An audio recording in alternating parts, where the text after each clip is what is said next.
Bonjour à vous, chez vous, et merci de nous recevoir dans le cadre de ces temps d'exhortation et d'édification que sont Paraclet. Aujourd'hui, nous allons parler de quelque chose d'assez particulier. Nous voulons parler de dompter la crise. Dompter la crise. C'est le thème de cette courte exhortation. La crise, c'est cet état de perturbation, de déséquilibre qui arrive. En fait, la crise, c'est pour moi le synonyme de la vie. La vie est une crise, sinon une succession de crises qui jalonnent notre parcours, notre vie. Dès le début de la Bible, dans le récit de la Genèse, nous avons, dès le verset 2, l'apparition de la crise. La crise dans le récit de la Genèse s'appelle Tohu Bohu. C'est le chaos, c'est ce qui est informe et vide, c'est ce qui n'a pas d'agencement. Et la vie est comme ça, c'est une série de Tohu Bohu. Mais ce qui est merveilleux, c'est de savoir que au-dessus de ce tohu-bohu, de ce chaos, de cet informe et vide, il y avait l'Esprit de Dieu qui planait. Alléluia, qui planait. Et le mot planer, le verbe planer, a pour racine le mot plan. Le mot plan. C'est comme si au-dessus de ce tohu-bohu, que dis-je? C'est pas comme si, c'est au-dessus de ce tohu-bohu, il y a l'Esprit de Dieu et qui plane. Il y a le plan de Dieu au-dessus du tohu-bohu. Et c'est ça la foi, avoir le plan de Dieu au-dessus du tohu-bohu pour lui donner une forme, pour le remplir, pour lui donner une direction, le canaliser. Et c'est ça dominer, c'est ça dompter la crise. C'est ça être un dompteur de crise, c'est ça être un dominateur de crise. Et c'est ce que nous allons voir aujourd'hui par la grâce de Dieu. Mais je nous invite d'abord à incliner nos têtes là où vous vous trouvez pour la prière. Père, nous voulons te bénir, que ton nom soit sanctifié. Père Saint, sanctifie-nous par ta parole. Ta parole est la vérité. Ne laisse pas la place, Seigneur, au mensonge, mais laisse que ta vérité nous éclaire. Laisse que ton esprit qui plane au-dessus de tout tohu-bohu, Seigneur, se mette à dompter la crise. Donne à chacun de recevoir cette parole. Donne à chacun, Seigneur, d'être en connexion avec cette parole afin de dominer toute forme de crise qui pourrait surgir dans les vies. Au nom de ton Fils unique, Jésus-Christ. Amen. Alors, comment être un dompteur de crise? Comment être un dominateur de crise? Comment faire lorsque la crise, le tohu-bohu, l'informe et vide surgit? Comment faire? Nous venons de le voir, Dieu, lui, il a son Esprit Saint qui plane au-dessus du tohu-bohu et qui commence à se mettre à l'œuvre, mais qui ne se met pas à l'œuvre de manière désordonnée, qui se met à l'œuvre lorsque Dieu décide de faire quelque chose de magnifique, lorsque Dieu décide de parler.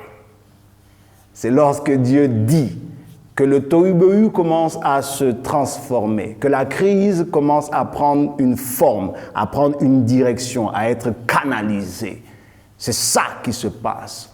Et aujourd'hui, nous voulons vous proposer 3 principes majeurs pour être un dominateur en temps de crise, pour être un dompteur de la crise. Et ces 3 principes, même si nous n'avons pas le temps matériel de les épuiser lors de cette exhortation, Dieu voulant, nous allons nous retrouver dans d'autres épisodes pour pouvoir parler des 3 clés, des 3 principes. Mais aujourd'hui, nous allons aborder un principe majeur qui est la bénédiction. La bénédiction. Ensuite, la deuxième clé sera le renouvellement de l'intelligence et de la pensée. La 3e clé sera le passage à l'action. Alléluia.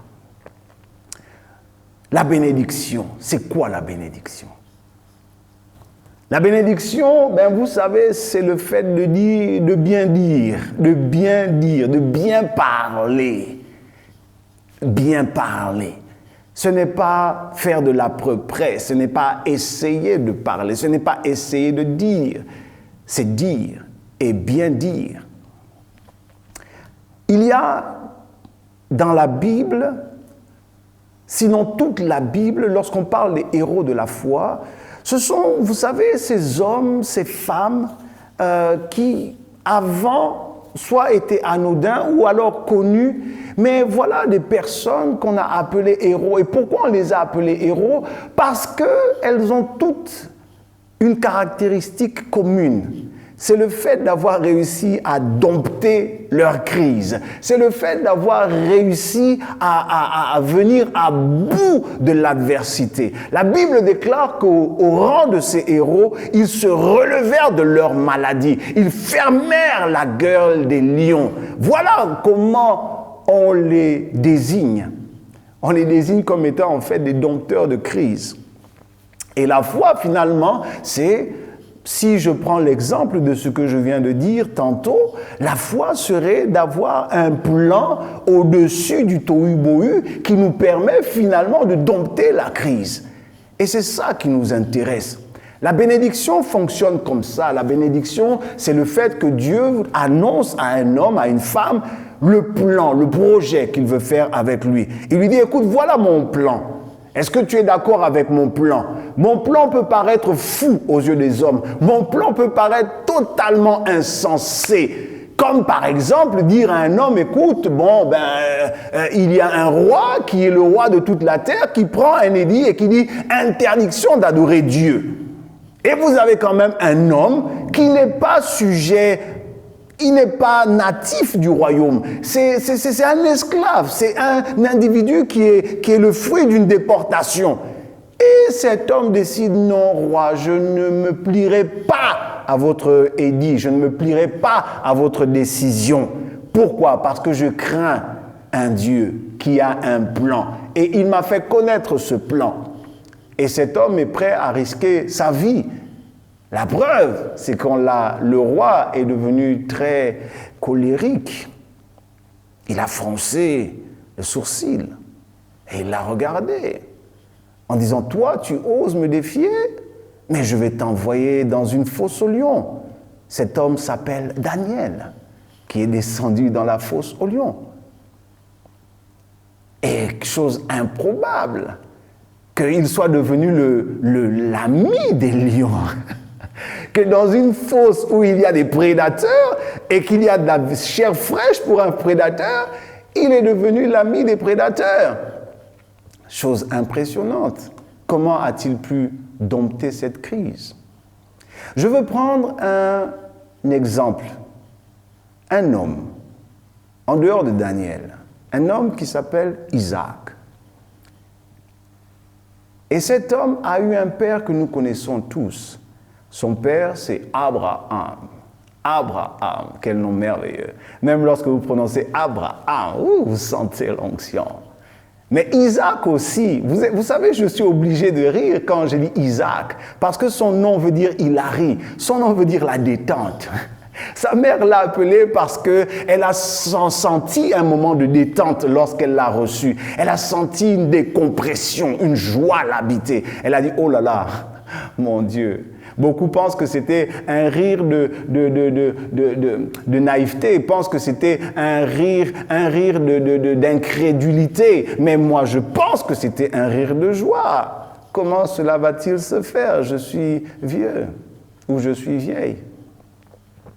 Isaac, vous savez, c'est l'enfant, c'est le personnage qui est connu pour être un type de Christ. C'est quoi un type de Christ? C'est une personne dont le déroulement de la vie ressemble trait pour trait à s'y méprendre à la vie de Christ lui-même. Petit exemple.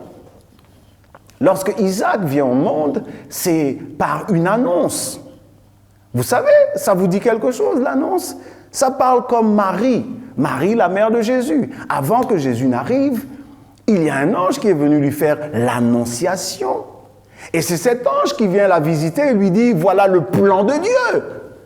Et le plan de Dieu s'appelle Jésus-Christ. Le plan de Dieu s'appelle Emmanuel, Dieu parmi nous. Voilà comment ça s'est passé avec Christ. Et voyons comment ça s'est passé avec Isaac. De la même manière. C'est par Dieu lui-même, présent sous la forme d'un homme, que l'annonce est faite à Sarah qu'elle va être enceinte. Et non seulement l'annonce de la grossesse est faite, mais le nom de l'enfant aussi est donné. Et vous l'appellerez Isaac. Il s'appellera Isaac. Ce n'est ni Abraham ni sa femme Sarah qui ont décidé d'appeler l'enfant Isaac. De la même manière que Marie n'a pas eu le choix d'appeler l'enfant autrement que Jésus. Ça, c'est un trait de ressemblance. Isaac a un père que nous connaissons, c'est le père de la foi, Abraham. Un père que nous connaissons. Mais lorsque je lis la Bible dans la relation Abraham et Isaac, il y a quelque chose qui m'a choqué. Dites avec moi, choqué. Alléluia. Il y a quelque chose qui m'a choqué. C'est quoi? C'est que lorsque Abraham, lorsqu'il est âgé, lorsqu'il est à l'article de la mort, je n'ai pas envie de dire mort, lorsqu'il était prêt à s'endormir, il a fait quelque chose que je n'ai pas trouvé, ou du moins, il n'a pas fait quelque chose. Et ça m'a beaucoup étonné. Rappelez-vous, nous parlons de la bénédiction comme étant la première clé pour devenir un dompteur de crise. Et Abraham, tout père de foi que nous connaissons, n'a pas libéré de bénédiction dans la vie de son enfant. L'héritier, l'enfant de la promesse, l'enfant qu'il a eu lorsqu'il était vieux, l'enfant annoncé, dont le nom a été annoncé par Dieu lui-même, il n'a pas béni un tel enfant. Il ne l'a pas béni. Vous pouvez lire la Bible. J'ai cherché dans tout le livre de la Genèse et je n'ai trouvé nulle part où Abraham a béni Isaac. Il n'a pas libéré une parole sur Isaac. Oh! Comment ça se fait, injuste, père de la foi? Oh Seigneur, loin de moi, je ne veux pas apporter l'opprobre sur Abraham. Je ne lui arrive même pas à la cheville. Mais j'ai été choqué de voir qu'il n'a pas libéré de bénédiction dans la vie d'Isaac. Et j'ai cherché. Et j'ai cherché. La chose m'a perturbé. J'ai cherché parce que j'ai vu Isaac bénir Ésaü et Jacob. Que dis-je? J'inverse, bénir Jacob et Ésaü. Parce que Jacob a réussi à récupérer le droit d'aînesse de son aîné, Ésaü. Il a béni Jacob, il a béni Ésaü. J'ai vu que Jacob, devenant Israël par la suite, a béni aussi les 12 fils que Dieu lui a donnés. Et il a même fait plus que les 12 fils, il a béni ses petits-fils. Mais où est la bénédiction d'Abraham sur Isaac? Je ne l'ai pas trouvée. Mais gloire soit rendue à Dieu. J'ai trouvé quelque chose de supérieur. J'ai trouvé dans Genèse 25, le verset 11. Genèse 25, le verset 11. Nous allons le lire ensemble. Après la mort d'Abraham, Dieu bénit son fils Isaac. Dieu bénit son fils Isaac, qui habitait près du puits de Lahaïroi. Dieu bénit Isaac. Merveilleux. Je n'ai pas trouvé la bénédiction d'Abraham, mais j'ai trouvé la bénédiction de Dieu sur Isaac. Et je vous assure que lorsque vous lisez la suite, vous allez voir comment la bénédiction de Dieu a travaillé, a œuvré dans la vie d'Isaac. Isaac, depuis que je suis converti, depuis que je suis pasteur, je n'ai pas trouvé beaucoup de prédicateurs qui s'intéressent à la vie d'Isaac. Isaac, c'est une forme d'extraterrestre. Je l'ai appelé The Golden Touch. The golden touch. Ça veut dire, ou bien que dois-je dire, the golden fingers. Ça veut dire l'homme qui a le toucher doré, qui a les doigts dorés. Tout ce qu'il touche lui réussit. Je n'ai jamais vu, à part Christ, quelqu'un de cette nature. Voilà un deuxième trait caractéristique de la vie d'Isaac, qui montre que trait pour trait, il ressemble à Christ. Tout réussit à cet homme. Mais j'ai voulu savoir, alors tout lui ressemble, pourquoi? Parce qu'il est né avec une cuillère dorée dans la bouche, ou bien parce qu'il est né avec quelque chose de particulier, ou bien parce que sa naissance a été annoncée par Dieu, ça fait de lui un être à part? Oui, en partie. Sinon oui, comme étant la racine. Mais est-ce que ça fait que tout ce qu'il va toucher va briller, tout ce qu'il va toucher va être de l'or? Mais j'ai découvert autre chose. C'est que tout ce qu'il touche qui devient de l'or est en fait un plan qu'il déroule sur les crises. Et comment, lorsqu'un homme est béni, son toucher, son action sur la crise va transformer la crise en une mine d'or, va transformer la crise en une séance, en une séquence, en une série de bonheur. Parce que, laissez-moi vous dire que Isaac, the golden touch, c'est finalement Isaac qui arrive à surmonter toutes les crises. Sa vie est une vie de crise. Écoutez, il est né, ses parents étaient vieux. Première crise. Il était dans le ventre d'une femme qui était déjà atteinte par l'âge, fatiguée par l'âge. Sa naissance déjà est le fait de surmonter une crise. Ensuite, lorsqu'il a 17 ans peut-être, son père décide de le sacrifier. Oh God. Son père décide de le sacrifier pour répondre à l'appel de Dieu. Où trouverons-nous le bouclier, le bélier? Où va-t-on trouver le bélier pour le sacrifice? Dieu se pourvoira, répondit son père. Deuxième crise, il a été attaché sur le bûcher, il a été attaché, prêt à être sacrifié, prêt à être égorgé. Et au sein de la deuxième crise, Dieu va susciter le bélier de l'offrande. Troisième crise, sa mère trépasse, s'endort. Et pendant qu'il est dans une crise émotionnelle, c'est son père qui dit « Allez chercher une femme à mon fils ». Waouh! Il n'a même pas eu la peine d'aller chercher une femme. La femme est venue le trouver sous sa tente parce que son père a envoyé chercher une femme. Merveilleux!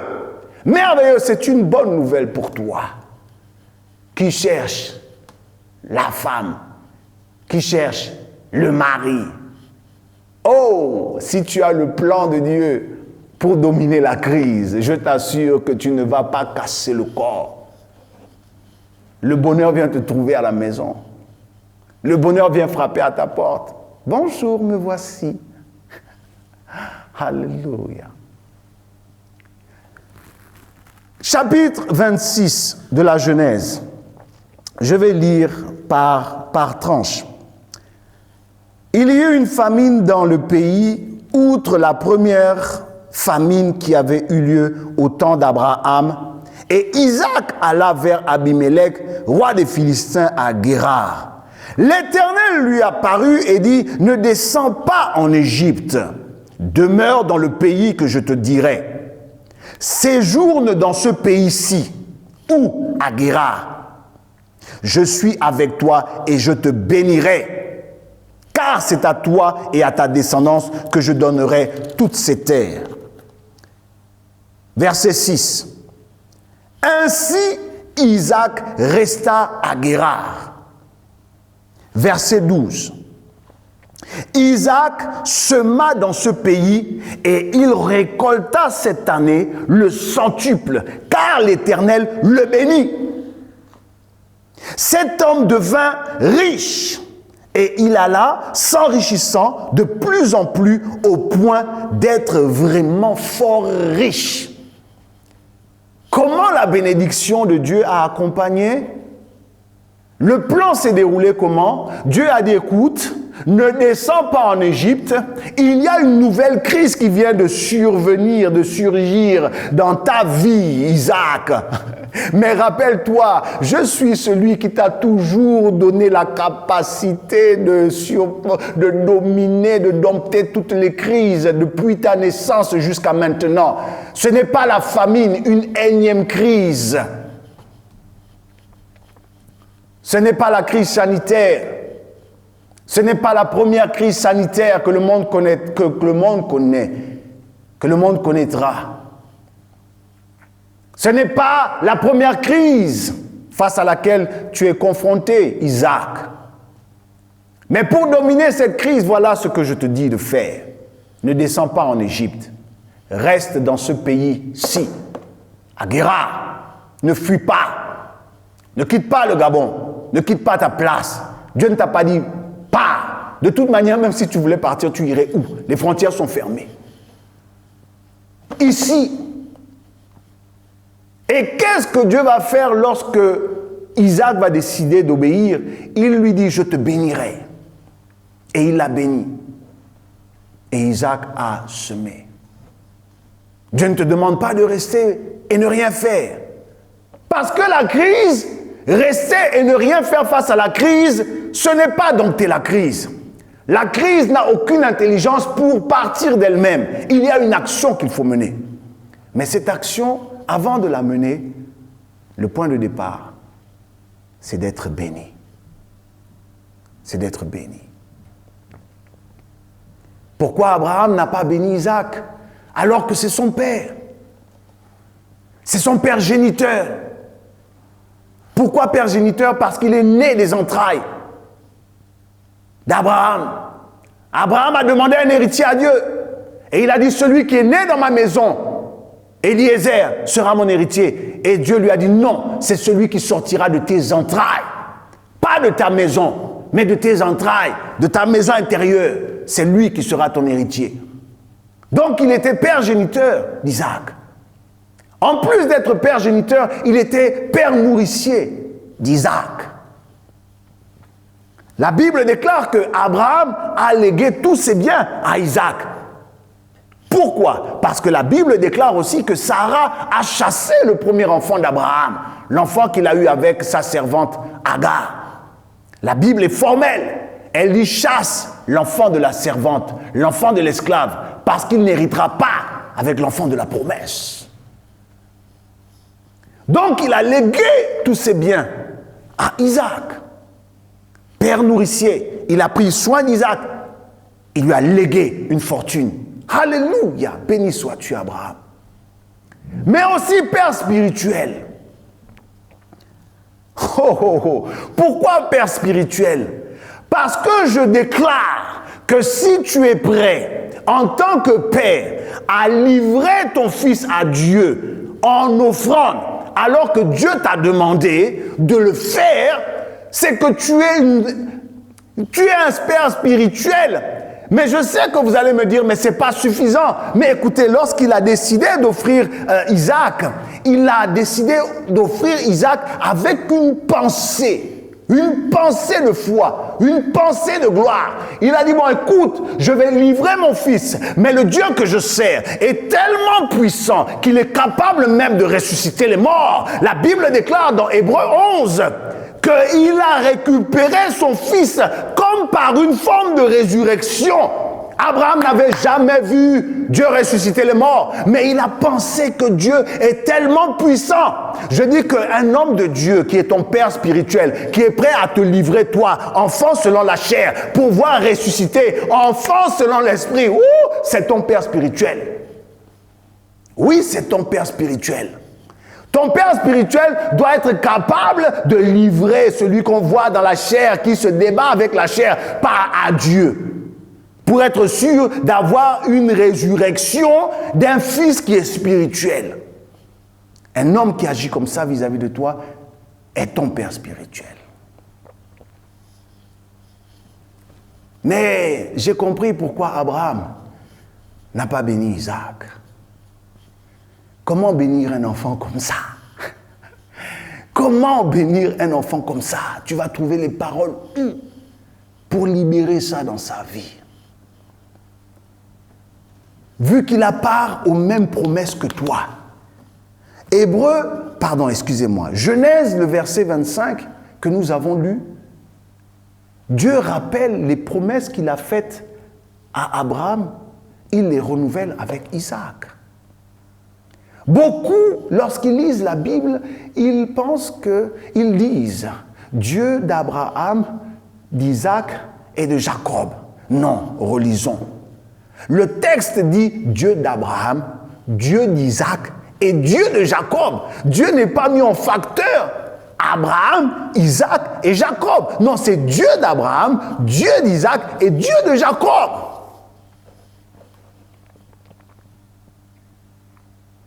Comment bénir un enfant comme ça?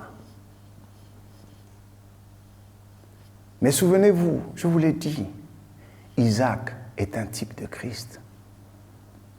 Toutes les bénédictions